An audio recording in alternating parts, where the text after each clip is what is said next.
The busiest room on a cruise ship is also the hottest, the smelliest, and arguably the most important. The laundry on a massive ocean liner is a lot more than a few industrial washers and an ironing table.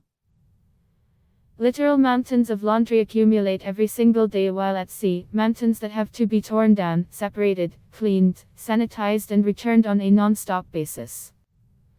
With an average passenger ship, at another, crew members who have uniforms and upwards of pillowcases and bedsheets per week, you have over 50 tons of laundry passing through the bowels of the ship in a non-stop parade of stains, weird smells, and tough odors. A mid-sized ship like Royal Caribbean Majesty of the Seas can have an entire bank of 10 or more supersized washer and dryer systems, capable of handling hundreds of sheets and blankets each running at the same time, and a full crew constantly folding, steaming, pressing, and treating new carts as they arrive.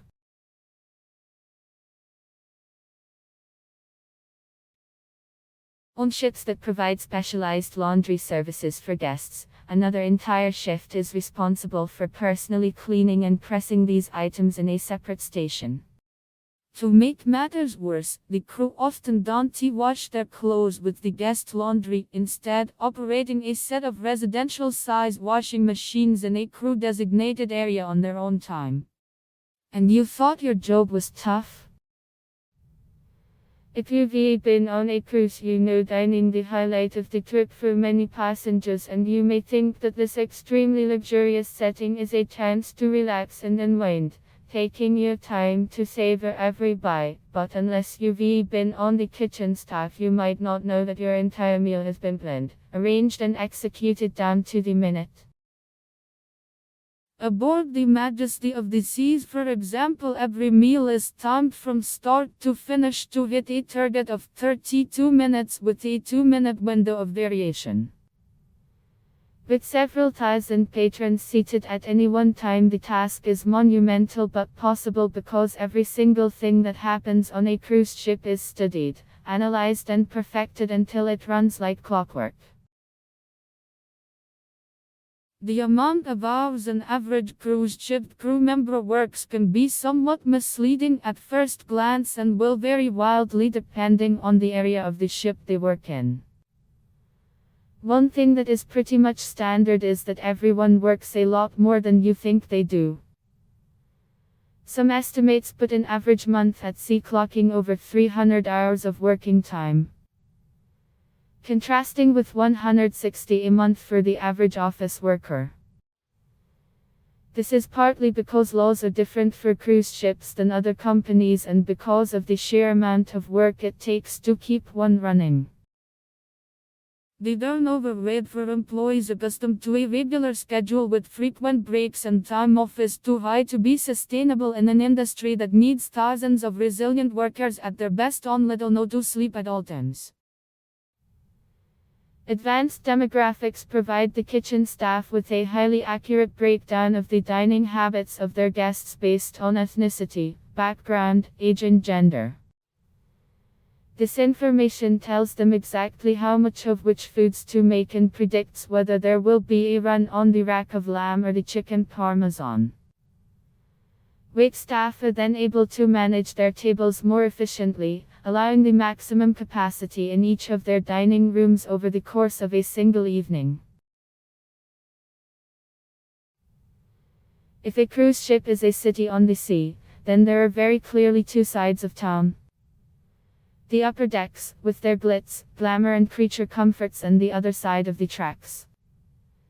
The hidden lower decks, at or below sea level, where an entire community of workers, made up of 60 or more nationalities, all live, work, and play together in a stripped-down, bare essentials environment hidden from the prying eyes of paying guests. Though they may also have their own bar, their own party rooms, and occasionally movie theaters. Something else that may come as no surprise is the staff have their own world below the decks where things are going on that often rival or even top the partiers living up on the pool decks and in the bars. Cruise staff are far from their homes for 6-9 months out of the year, and many live a completely separate life when on board than on land. For starters, crew members admit that more than often if they not working, are getting the very rare opportunity to catch some Z's, they drinking. In fact, staff have their own bar and facilities where the same cocktail that costs $10 on deck is rarely more than $1.50. Bargain basement prices are just one of the perks of life at sea.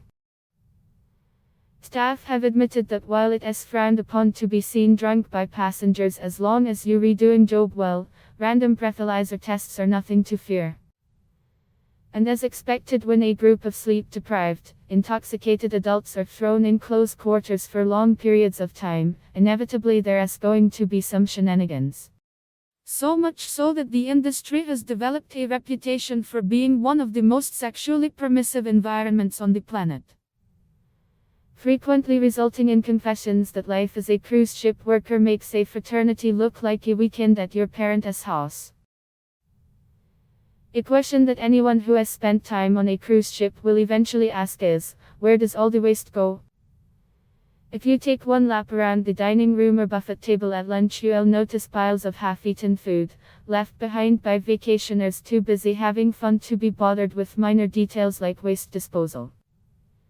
In fact, a single cruise ship can produce over tons of wet waste, food scraps, etc. per day. So where does all this go? You guessed it, in the ocean. Cruise ships are masters at reducing volume of waste held on board. What can be burned is thrown into an incinerator and stored as ash to be offloaded at the next available port. Food waste, on the other hand, is reduced into a sludge, processed and refined until it is in its smallest possible state and then released into the ocean as food for marine life.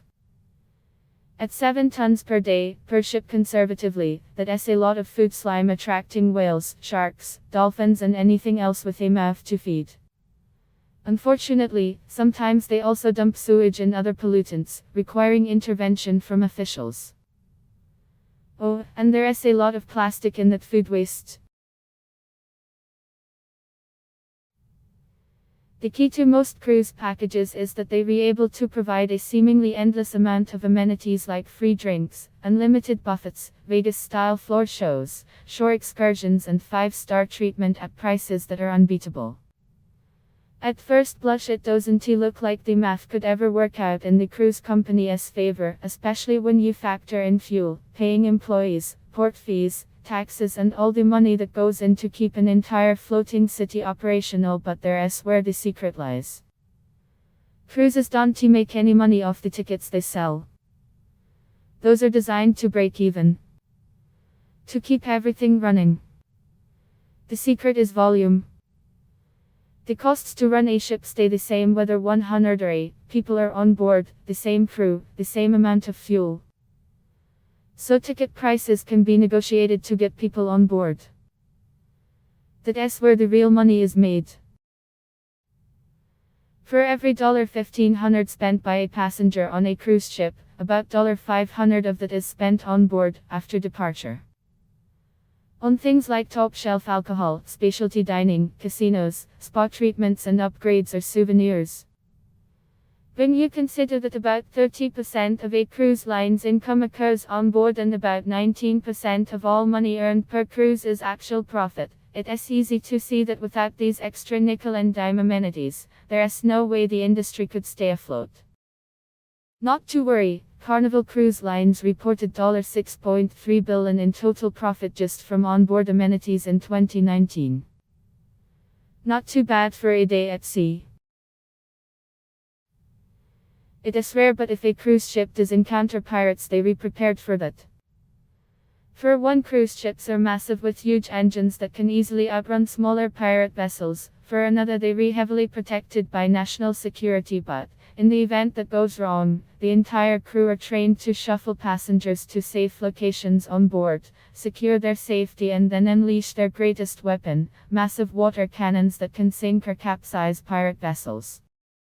Under that much pressure, it is like putting your thumb over a 1,000-gallon-a-second water hose. It is usually non-lethal but plenty effective. Some use sonic weapons that emit painful bursts of sound. A cruise ship escaped attack off the coast of Africa using these kinds of defenses. Speaking of fatalities, it is a hard fact, but many cruise lines are tailored to older guests, and it is not uncommon for a guest to die while on board. In an extreme emergency, a helipad will usually serve as a pickup point if the ship is too far out for the coast guard to reach quickly, and injured or sick passengers can be offloaded. But if that doesn't happen, there is a freezer section below decks designed to hold bodies until port is reached. And if you're rethinking that as a nice precaution but maybe a little overboard, it actually happens a lot more than you think, you just don't realize it because on board a ship that averages 60-70 different nationalities, it is only natural that crews would come up with codes to communicate with one another. Some are designated by the cruise line. Code Adam of course means a missing child, and Code Bravo means fire on board. Star code or Operation Rising Star means someone has died, and Delta is a quick way of alerting crew that the ship has been damaged. Others are shorthand among different departments, and some are ways to mess with the guests, like mentioning offhand that you'll meet later in the movie theater or bowling alley where guests can hear, knowing none of these places exist on your ship. It is an obfuscated way to say let us mess with this guy, without him knowing about it. This is the end of this video, so subscribe to the channel, like, click the bell, and Swami had the top 10 channel. See you in the next video. Good luck.